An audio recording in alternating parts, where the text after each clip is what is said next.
He wouldn't take it, but he's forcing me to wash the dishes. Am I right? Guys, ba't andilin sa school? Yo, there's our vlog right here. So guys, nasa school na kami. Parang kami nag-go sa anting field trip pa.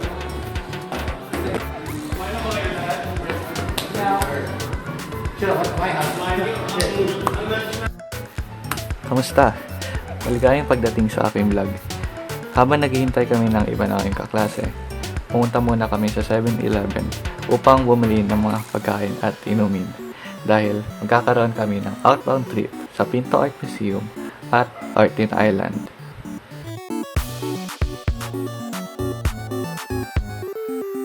Bumalik na kami at pumunta sa bus nang sumapit ang alas 8 ng umaga. Ngunit di pa kami nakaalis dahil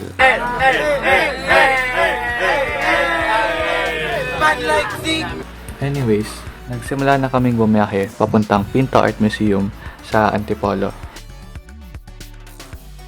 Mabilis naman ang aming biyahe at hindi gaanong katrafik. Masaya naman ang naging karanasan ko sa bus kahit naglalambingan ang mga katabi ko.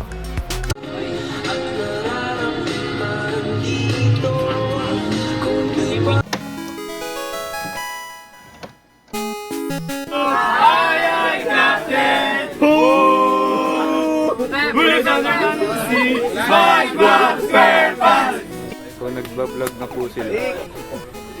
Ano po yung binablog nila? Oy, Zik! Yo, what's up guys? It's King.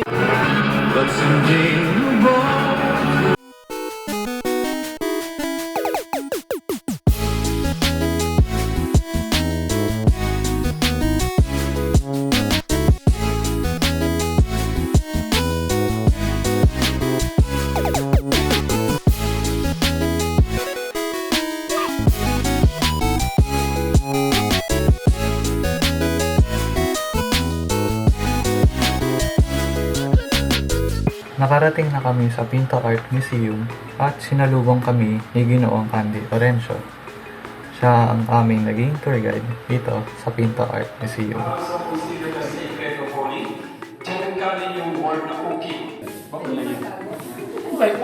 Baka hindi kayo makahinga dito. Una kaming pumasok sa Gallery 1 at puno ito ng mga painting. Isa rito ang napakalaking likha na pinamagatang Carnaval. Ito ay may laking 144 by 480 inches at binuo ito ng grupong Saling Pusa. Isa na rito si Ginoong Andy. Patuloy naming nilibot ang museo kasama si Ginoong Andy. Naliwanag niya ang mga istorya at mga kahulugan ng ilang mga obra maestra na gawa ng mga Pilipino artists.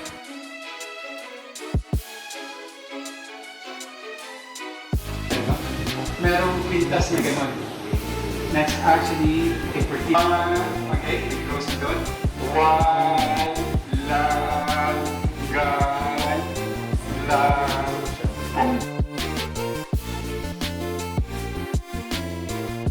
crocodile shoes, shoebox. The cover shoebox.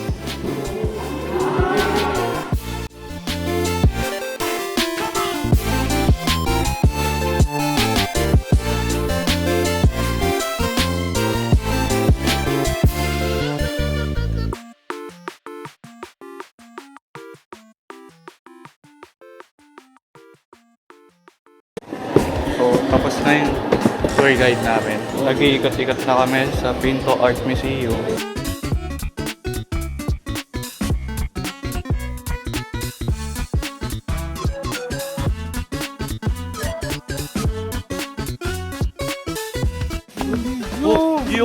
Yo! Ang bakurang ito ay mahalaga sa Pinto Art dahil dito ito nagsimula. Dito ay sinagawa ang una nilang clothesline exhibition na nagbigay daan para sa paglago ng Pinto Art na kilala natin ngayon.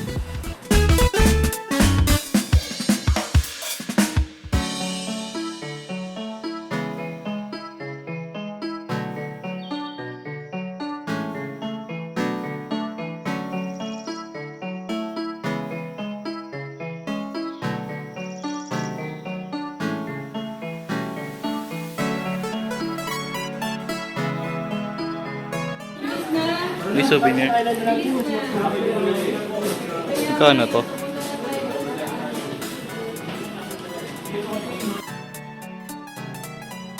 Doon nagtatapos ang aming paglilibot sa Pinto Art Museum.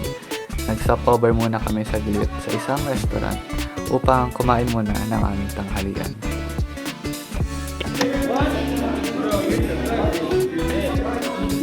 Kainan na!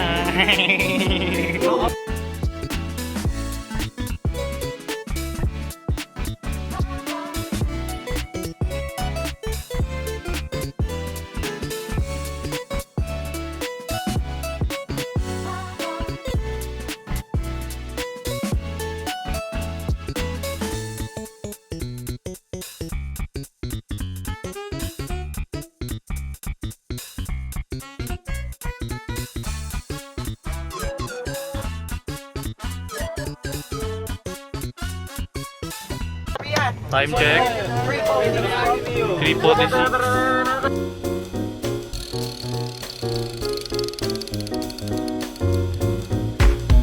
Parating na kami sa Artin Island sa Cubao, Quezon City.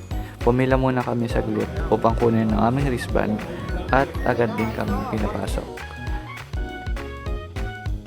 Bumungad sa amin ang mga media art na gumagamit ng mga project. Napakaganda nito dahil pinaproject nito ang mga larawan ng mga pader at may kaakibat din ito ang background music na lalong nakakadagdag sa aming immersive experience.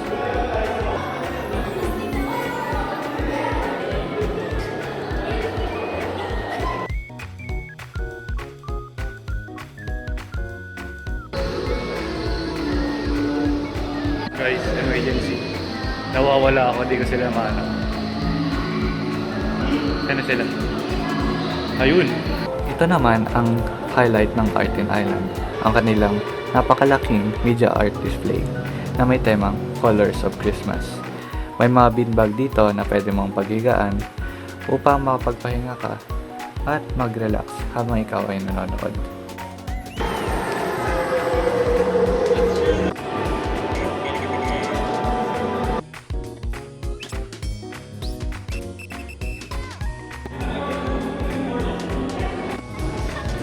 Laking mama, oh. Magnanakaw na naman si Alicia.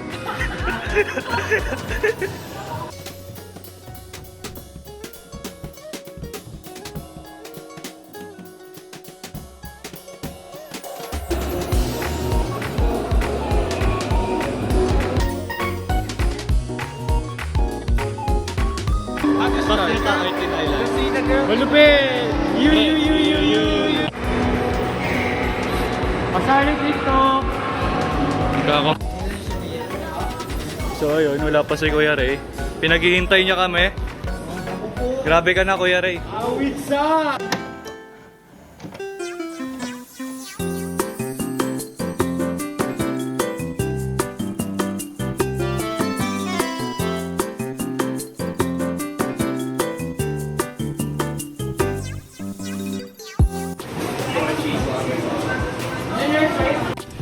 Yes. Lapit lang sa school.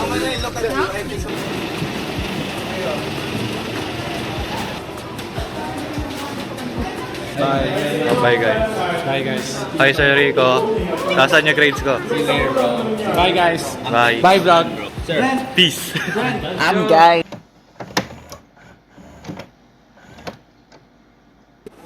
Hindi ka na ako mahulog. Okay, may blue face na ako. Pwede pa mamakit. Kalendaryo. Ano kalendaryo?